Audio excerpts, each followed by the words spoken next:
Boa noite. Te convido a abrir a palavra de Deus em 1 Coríntios, capítulo 13. Vamos ler do verso 1 ao 13º. Não vamos fazer uma leitura agora por conta de ser um texto longo. E aí eu vou passar a exposição na medida em que for expondo. A gente vai lendo as seções desse texto.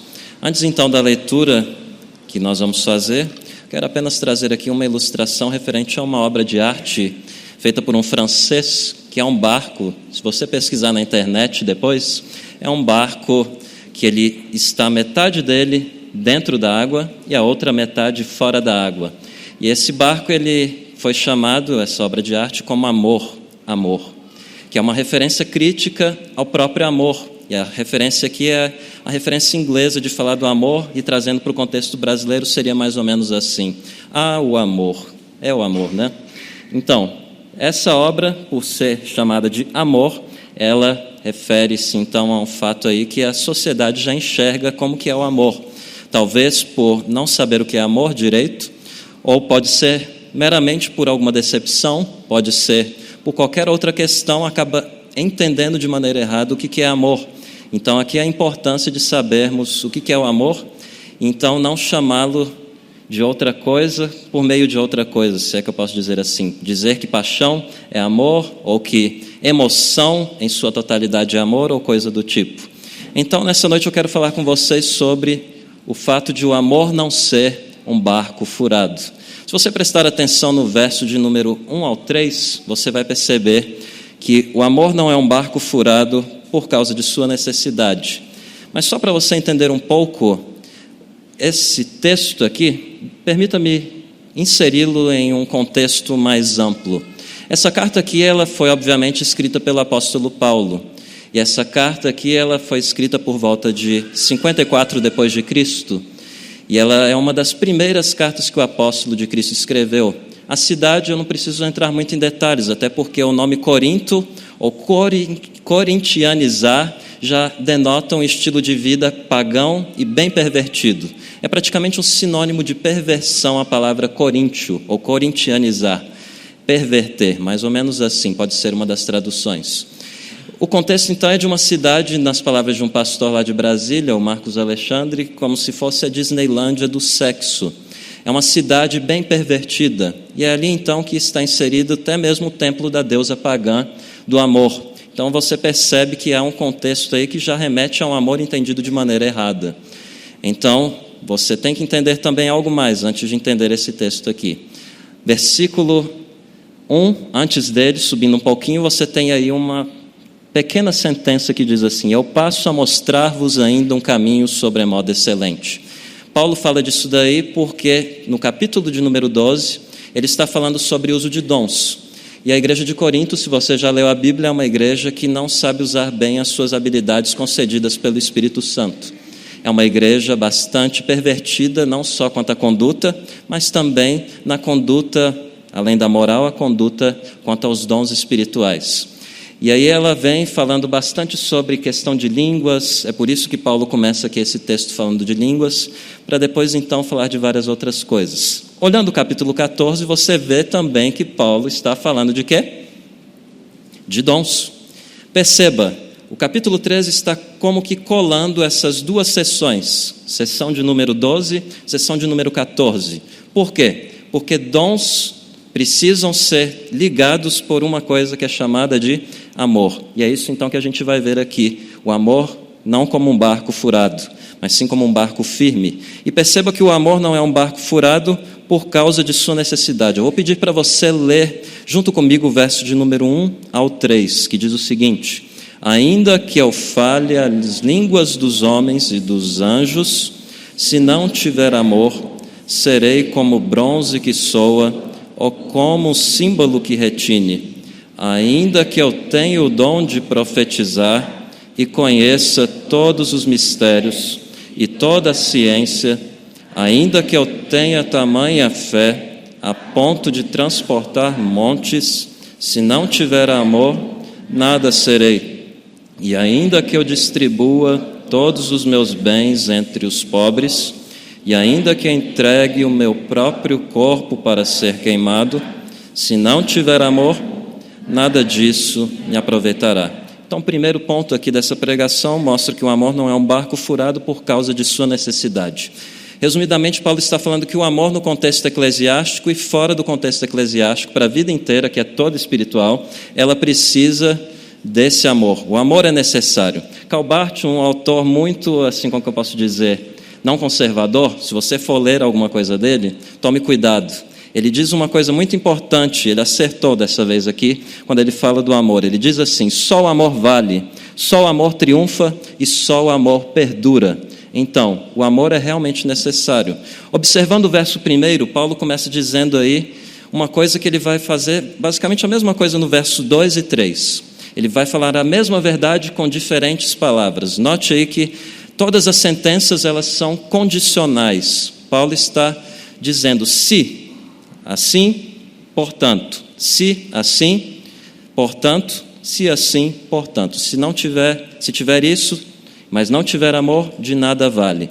Então, olha aqui, versículo 1. Ainda que eu fale as línguas dos homens e dos anjos. Aqui a ideia não é a língua no sentido que a gente vê por aí em algumas igrejas. É a língua como idioma, como uma fala mesmo, inglês, português, espanhol, hebraico, grego. E aí a gente pode entrar aqui como uma sugestão de leitura para você, a carta presbiteriana sobre o Espírito Santo. Depois pesquisa lá para você saber qual que é a opinião da igreja, porque esse assunto aqui é muito delicado e eu não vou ter tempo de explorá-lo aqui em sua totalidade. Mas aqui eu acredito que o apóstolo Paulo está falando justamente sobre idiomas. Ainda que eu fale os idiomas dos anjos, os idiomas dos homens, se eu não tiver amor, ele, portanto, diz o quê? Serei como o bronze que soa, ou como o símbolo que retine. Aqui a figura utilizada é basicamente de um som monotônico, um som de um só tom. Se você já ligou a sua televisão, eu não sei se isso existe ainda hoje, porque eu nunca mais cheguei a ligar a televisão nesse horário. Por volta de 6 da manhã, eu acho que talvez deva ter. Aquele sinal que fica o tempo todo, só aquele sinal reto, só num tom, aquele som irritante. É mais ou menos isso aqui que Paulo está falando. Aquele som que só fica o tempo todo. Então ele vira e fala assim: ainda que eu fale, eu tenho o dom de línguas aí que vocês tanto estão falando, Coríntios, para aparecer, né? Basicamente ele se coloca na posição deles para que eles possam entender isso daí.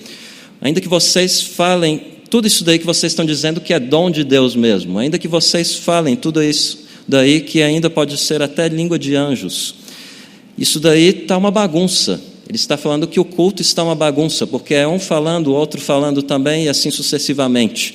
E aí vira essa bagunça e fica apenas aquele som de um só tom, que aos ouvidos eles são o quê?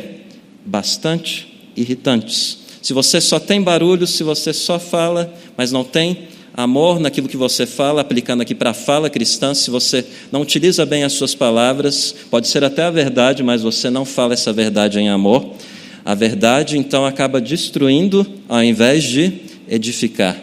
Há vezes, igual está escrito no sábio, o pregador de Eclesiastes, que há tempo até de fechar a boca, há tempo de calar também. Mesmo que não tivesse escrito ali, eu acho que está, se não me falha a memória. Se não tivesse, ele está englobando ali, com todos aqueles elementos, a ideia da totalidade da vida. Há tempo para tudo. Às vezes uma palavra omitida, no sentido de você ficar calado, é melhor do que você acabar falando. Às vezes o falar pode prejudicar mais, então é necessária aí a sabedoria. Verso 2, Paulo prossegue dizendo que o amor não é um barco furado por causa da sua necessidade, dizendo aí outra coisa: ainda que eu tenha o dom de profetizar, conheça todos os mistérios, toda a ciência, ainda que eu tenha tamanha fé a ponto de transportar montes, se não tiver amor, nada serei. Perceba aqui que como um judeu, Paulo está utilizando a palavra, qual a palavra? Vamos ver aí se vocês percebem, 3 vezes. Pelo menos no texto grego aparece 3 vezes. Vamos ver se aparece aqui também, que eu não estou lembrado. Ainda que eu tenha o dom de profetizar e conheça todos os mistérios, toda a ciência, ainda que eu tenha tamanha fé a ponto de transportar montes, se não tiver amor, nada serei. Aqui são 3 palavras que vão aparecer sobre todo. É todo, todo e todo. E aqui você percebe que ele, ao enfatizar essa palavra todo, se não me engano são 3 vezes mesmo, ele vai querer dizer o quê? É Tudo isso daí, a totalidade, não é só parte. O judeu, quando ele quer enfatizar algo também, ele diz várias vezes a mesma coisa, porque na língua judaica não tem como você fazer alguns exageros como na língua portuguesa. Então ele vai repetir santo, santo, santo, para dizer o quê? Lá no Antigo Testamento, que Deus é santíssimo, se é que eu posso dizer essa palavra. Ou amém, amém, amém, que assim seja verdadeiramente. Ou Jesus disse, em verdade vos digo. Ele está dizendo, então, certamente, com certeza, e aí ele vai e proclama a sua verdade. Mas olha o que Paulo está dizendo, com esse todo.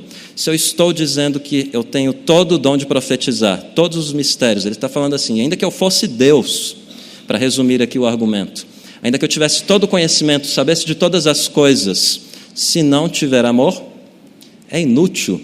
Ainda que eu leia livros de teologia, ainda que eu leia livros da minha área, ainda que eu seja o melhor especialista na área de atuação, no meu trabalho, se eu não tiver amor naquilo que eu faço e não fizer aquilo para Deus, ciente de que toda a vida é espiritual, não tem isso de trabalho de pastor ser mais espiritual ou de missionário ou coisa assim. Tudo que você faz é espiritual e tem consequências eternas. Então você deve fazer tudo o que você tem com todas as suas forças e para a glória de Deus e com todo amor, porque se não tiver amor, inclusive fé a ponto de transportar montes, será inútil também. E aí no verso 3, ele prossegue dizendo também sobre a necessidade do amor. Ainda que eu distribua todos os meus bens entre os pobres, e ainda que entregue o meu próprio corpo para ser queimado, se não tiver amor, nada disso me aproveitará. Interessante notar que ele está chegando a um clímax. A palavra que distribuir, ela não é um sentido de você pegar assim e dar tudo de uma vez o que você tem. É você pegar e dar parceladamente. Então é algo ainda mais glorioso e que exige maior desprendimento ainda. É algo ainda mais radical, porque você pode, por exemplo, virar e pensar assim, eu vou dar tudo que eu tenho. Aí você pode dar a loucura ou ir pela emoção, você dá tudo que você tem mesmo. Às vezes é até fácil você fazer isso, mas depois você vai pensar, acabei fazendo besteira.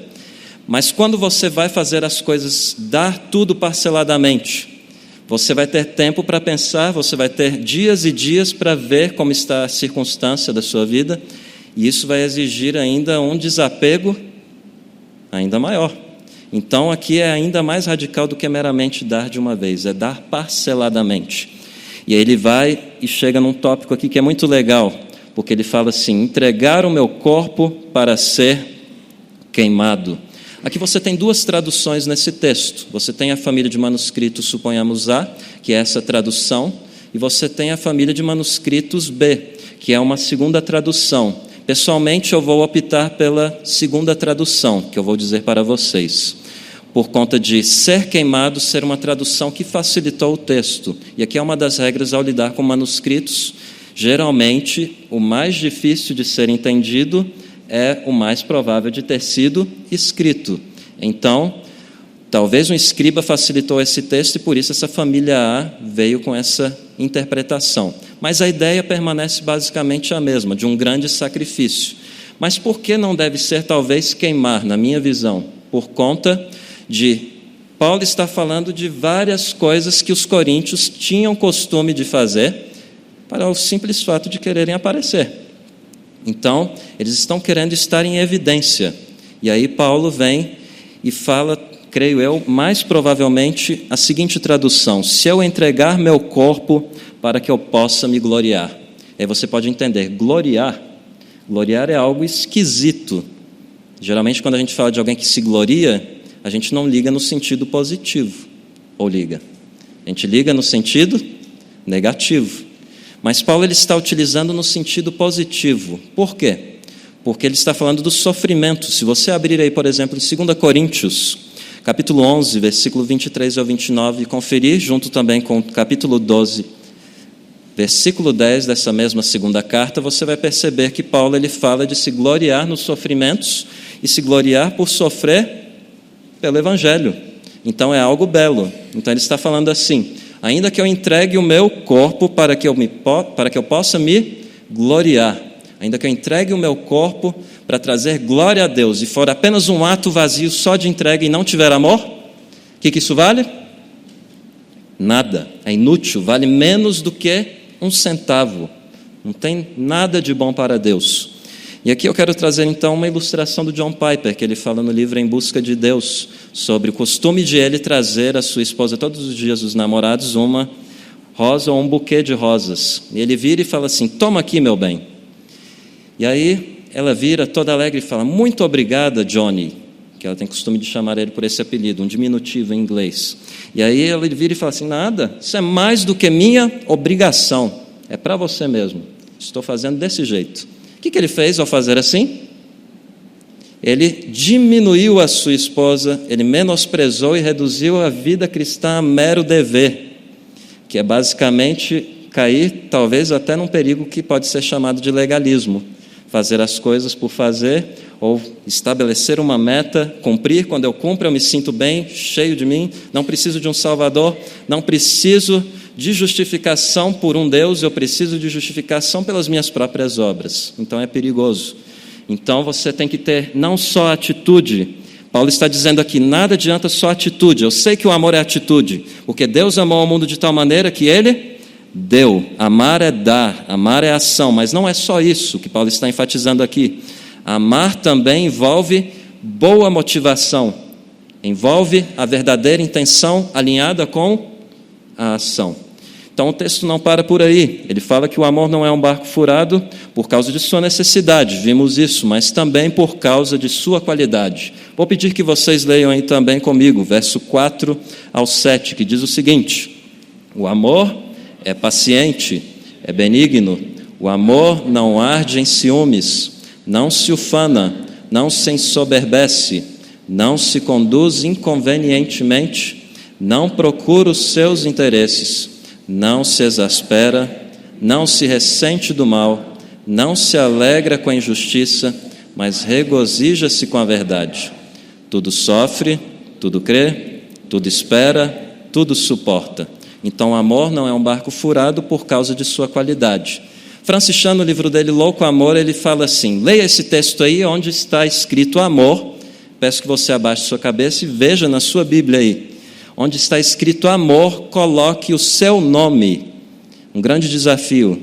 Luiz é paciente. Vou deixar você ler aí o resto, para você meditar um pouquinho aí consigo mesmo. O fulano é benigno. O ciclano, o amor dele não arde em ciúmes. Deixa eu trazer uma outra tradução aqui para você perceber. O amor aqui, o primeiro termo, é mais ou menos aqui um verbo, é tudo verbo. Porque quando a gente lê aqui o texto em português, é basicamente a ideia como que tanto de qualidade, na minha opinião, do amor. Mas aqui ele está falando do amor como uma ação. E aqui eu vou trazer uma tradução quebrada, e até os professores de português aí, por favor, não puxem minha orelha, porque é mais ou menos para tentar manter a fidelidade aí do texto. Olha o que diz aqui: o amor paciente, é mais ou menos isso, é esquisito. Por isso que eles traduziram aí, o amor é paciente. O amor, ele tem atitudes, as ações amorosas são pacientes e benignas também, que é o segundo termo. Primeiro termo, ele é um termo aí basicamente ativo, enquanto que o segundo, ele é mais passivo, inversão. O primeiro é passivo e o segundo mais ativo. Então é uma longa paciência e uma bondade ativa. Prosseguindo o verso 14, perceba aí, aliás, 4, não inveja. O amor, ele não rivaliza, não compete, não busca posições. Prosseguindo, não jacta, não é autocentrado, não chama atenção para si, não orgulha, ele não é inflado ou arrogante. Agora, verso 5, ele não vergonha, ele não traz vergonha, ele se comporta de maneira própria, não é rude, não traz falta de graça, não traz impropriedade ou atitudes impróprias. Ele não egoíza ou não egoísta, talvez, pode ser uma tradução. O amor não busca seu próprio bem. Prosseguindo o verso 5, não é feito irritado, aqui uma voz passiva. E você tem ainda mais aqui uma questão que remete ao histórico de Corinto também. O amor não registra o mal. Aqui é como um contador ou algum indivíduo que mexia com impostos no Império Romano, que ele registrava as faltas ou as dívidas das pessoas. O amor não faz isso, porque o amor, se fizer isso, não é amor. É o quê? Amargura. E a amargura é o total oposto do medidor do amor, que é o perdão. Lembrando que perdão é uma promessa tríplice. Quando você diz que alguém está sendo perdoado por você, você está dizendo assim: eu te perdoo, eu estou te prometendo não pegar o seu erro, jogar na sua cara, não ficar trazendo para mim e nem ficar trazendo para terceiros. Se alguém quebra isso, está quebrando o mandamento do perdão. Prosseguindo, verso 6. Não se alegra com a injustiça, mas regozija com a verdade. Ele tem prazer não no mal, mas no perdão, na alegria e na manifestação bondosa que vem pelo Espírito Santo no nosso coração. E aí o texto ele vai chegando novamente a um clímax nessa segunda sessão. Paulo começa a primeira sessão, chega a clímax. Segunda sessão, chega o clímax. E na terceira sessão vamos ver que ele faz isso também.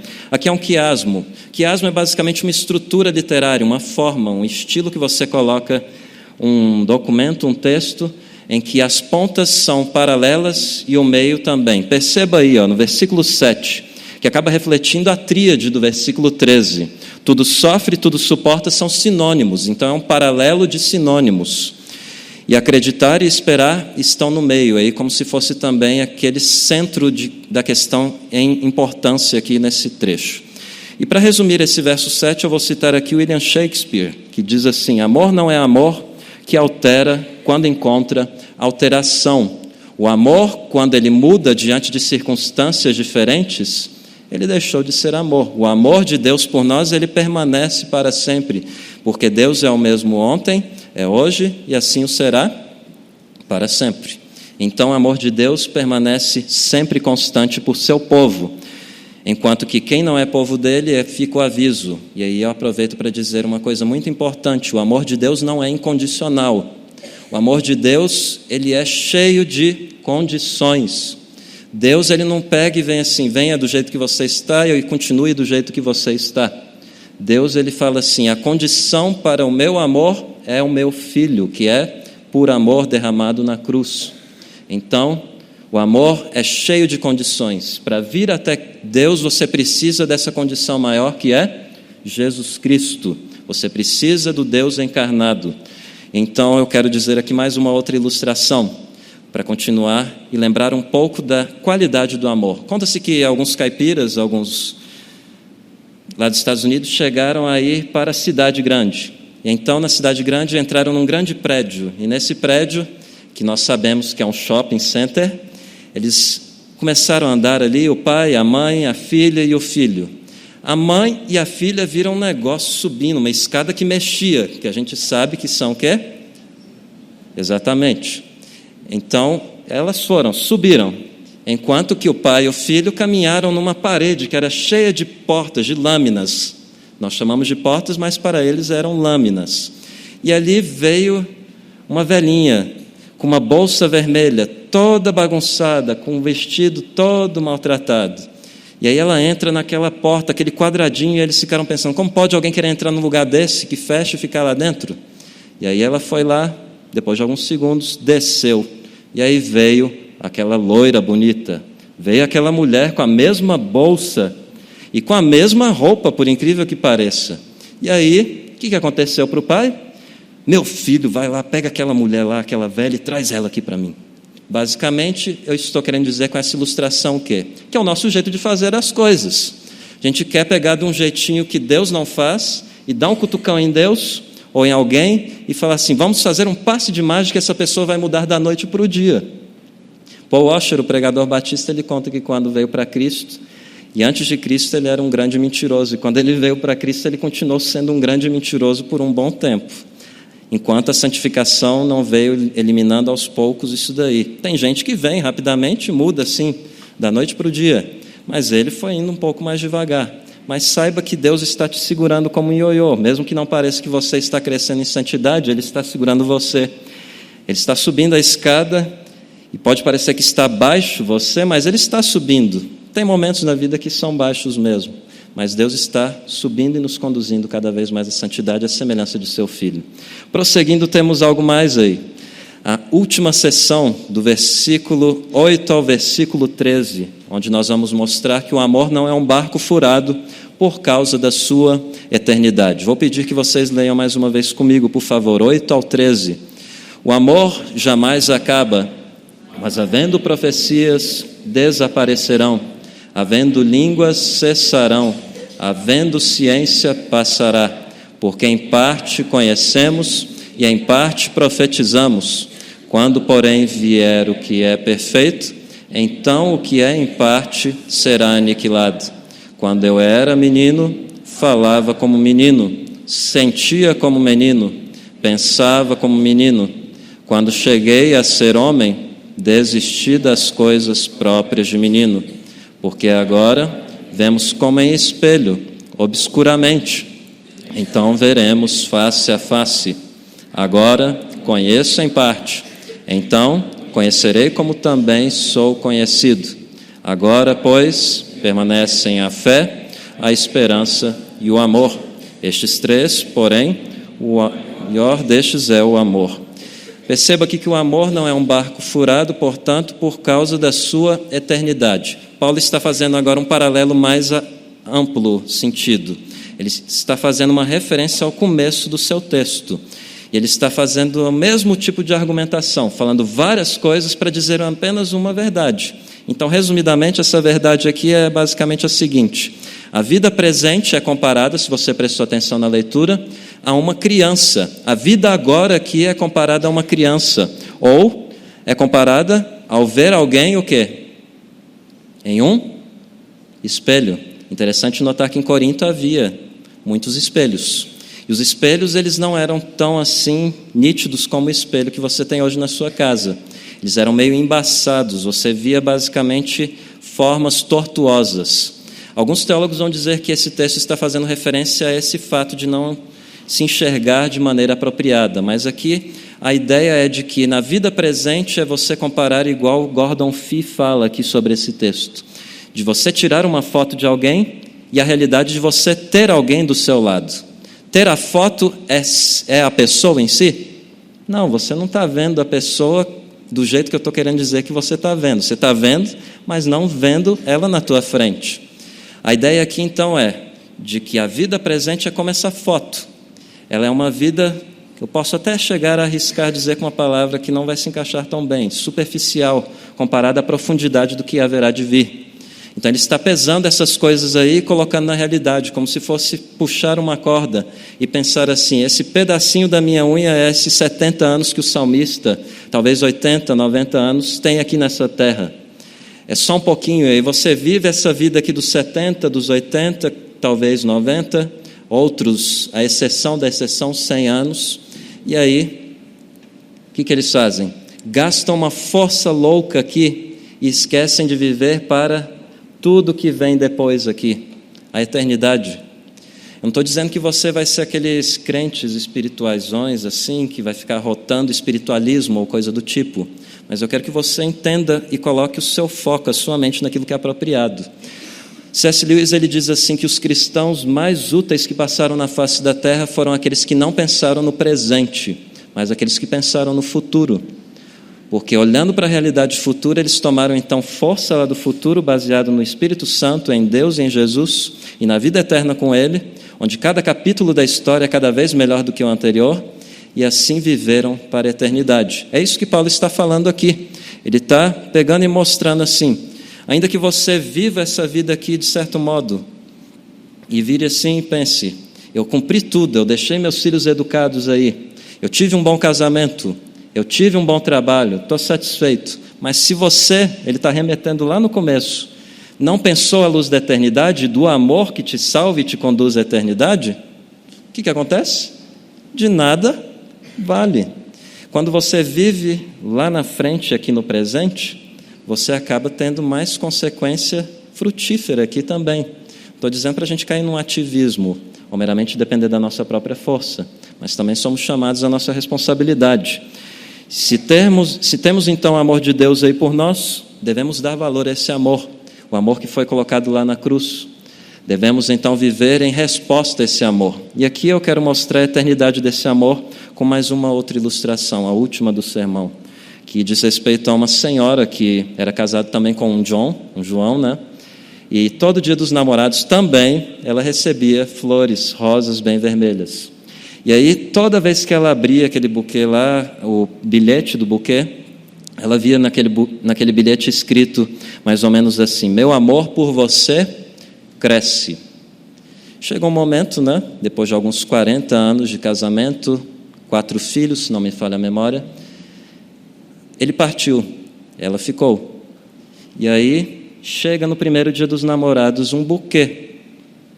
E aí ela fala, isso só pode ser uma brincadeira com a minha cara, não é? E aí ela liga para o florista, e aí o florista vira e fala assim, não tem nada de errado aí não. Seu marido, ele pagou vários buquês enquanto ele ainda estivesse aí já partido, né? Ele deixou tudo pago para você continuar recebendo. E a mulher, então, ela engoliu seco. E aí, quando ela vai lá no bilhete, o que está escrito naquele bilhete? Meu amor por você é eterno. Meu amor por você é eterno. Esse é o amor de Deus por nós. Mesmo que a gente pense que Deus nos abandonou, a gente chegue até correr o risco de falar mal dele, dizendo assim que Deus é mau, que Ele não está de olho nas nossas circunstâncias, que a gente está abandonado nesse mundo, que as coisas estão de mal a pior. Lembre-se que o amor de Deus por você é eterno, e Ele foi demonstrado e você não precisa de duvidar nem um pouco mais, basta você olhar lá para trás. A história foi dividida nisso, antes de Cristo, depois de Cristo. O amor é eterno, você não está sozinho, Deus não te abandonou e Ele está te colocando até mesmo numa comunidade do amor, onde você é chamado também a atuar com seus dons, com seus serviços, com tudo que você é, em resposta a tudo que Jesus Cristo fez por você. Então, recapitulando, o amor de Deus não é um barco furado. Por quê? Por conta de sua, vamos ver se vocês pegaram, necessidade. E em segundo lugar, por causa de sua qualidade. E por fim, o amor não é um barco furado por conta de sua eternidade.